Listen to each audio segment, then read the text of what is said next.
ألم تر إلى الذين تولوا قوما غضب الله عليهم ما هم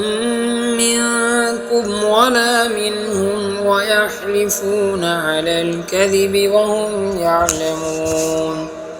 أعد الله لهم عذابا شديدا إنهم ساء ما كانوا يعملون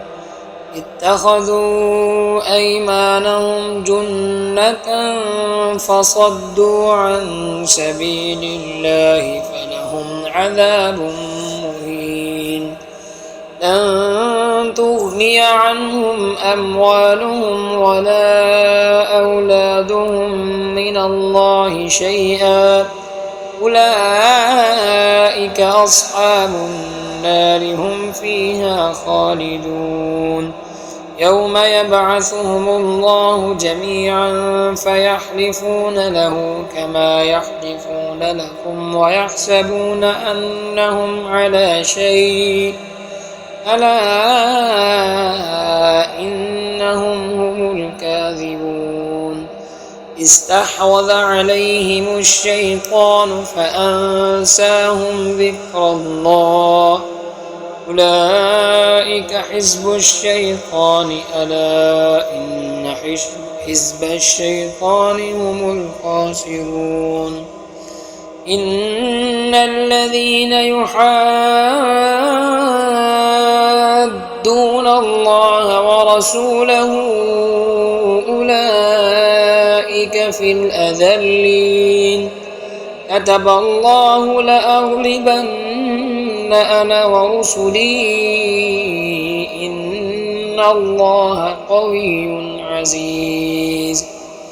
لا تجد قوما يؤمنون بالله واليوم الآخر يوادون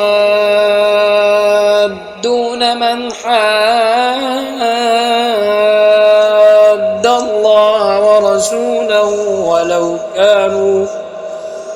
ولو كانوا آباءهم أو أبناءهم أو إخوانهم أو عشيرتهم أولئك كتب في قلوبهم الإيمان وأيدهم بروح منه ويدخلهم جنات تجري من تحتها الأنهار خالدين فيها رضي الله عنهم ورضوا عنه